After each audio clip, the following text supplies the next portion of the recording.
Iran, America, Israel మధ్య యుద్ధం ప్రపంచాన్ని మరోసారి అస్థిరతలోకి నెట్టేస్తుంది.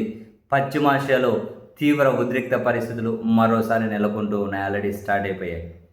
ఇరాన్, అమెరికా మధ్య శాంతి చర్చలు స్టార్ట్ అయ్యాయి. రెండు ప్రధాన అంశాల మీద. ఒకటి, హర్మూజ్ జలసంధిలో స్వేచ్ఛ నౌకాయానం ఉండాలి అన్నది. అండ్ లెబనాన్ మీద ఇజ్రాయెల్ యుద్ధం చేయకూడదు ఈ శాంతి ఒప్పందం జరిగేంత వరకు అన్నది ఇంకొక పాయింట్. అండ్ గల్ఫ్ కంట్రీస్ మీద కూడా ఇరాన్ అటాక్ చేయకూడదు. ఇటువంటి అంశాలతోటి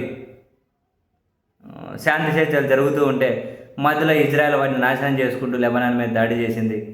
ప్రతిగా ఇరాన్ వెళ్ళి ఇజ్రాయెల్ మీద దాడి చేసింది. ఇజ్రాయెల్ మళ్ళీ ఇరాన్ మీద దాడి చేసింది. ఇక్కడ దాక్కున్న మళ్ళీ అమెరికా మా యుద్ధ విమానాలు తోపు తుడుము అని చెప్పి వాటిని తీసుకెళ్ళి హర్మూజ్ జలసంధి మీదుగా ఇరాన్ మీదుగా వాటి కోసం యుద్ధానికి పంపించింది. దేనికి పంపించింది తెలియదు. అమెరికా యుద్ధ విమానాలను పంపించింది. ఇరాన్ ఏమో యుద్ధ విమానాలను కూల్చిపడేసింది. ఇరాన్ కూల్చేసి మాకు నష్టం చేకూర్చింది. ఎవరు పంపించమన్నారు యుద్ధ విమానాలు ఇరాన్ మీదకు? వాటిని కూల్చేసిందని అమెరికా వెళ్ళి అర్ధరాత్రి ఇరాన్ మీద వైమానిక దాడులు చేసింది. ప్రతిగా ఇరాన్ ఇప్పుడు ఒక సంచలన నిర్ణయం తీసుకుంది. హర్మూజ్ జలసంధిని మూసేస్తూ ఉన్నాం. ఎట్టి పరిస్థితుల్లో ఒక్క నౌక కూడా అక్కడి నుంచి వెళ్ళడానికి అవకాశం ఇవ్వడం లేదు. మాతో సంప్రదింపులు అనేటివి మూసేస్తూ ఉన్నాం.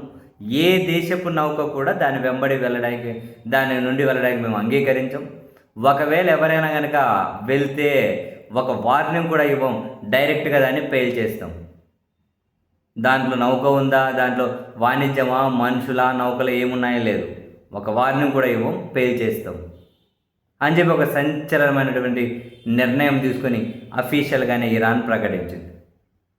ఇప్పటికే ప్రపంచం అస్థిరతలోకి నెట్టేసింది.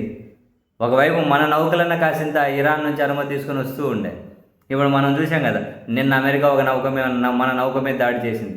ఆ 3 రోజుల కిందట ఇంకో నౌక మీద దాడి చేసింది. చివరికి అమెరికా ఉన్నతాధికారులను పిలిపించి మన వాళ్ళు నిరసన వ్యక్తం చేసి ఢిల్లీలో సమన్లు జారీ చేశారు.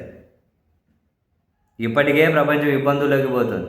ఇప్పుడు ఏమైనా కోలుకుంటుందేమో అనుకుంటే అదిగో ఇప్పుడు మళ్ళీ మొత్తం ఇరాన్, అమెరికా, ఇజ్రాయెల్ మధ్య ఈ కంపు మళ్ళీ కంపు అయిపోయింది.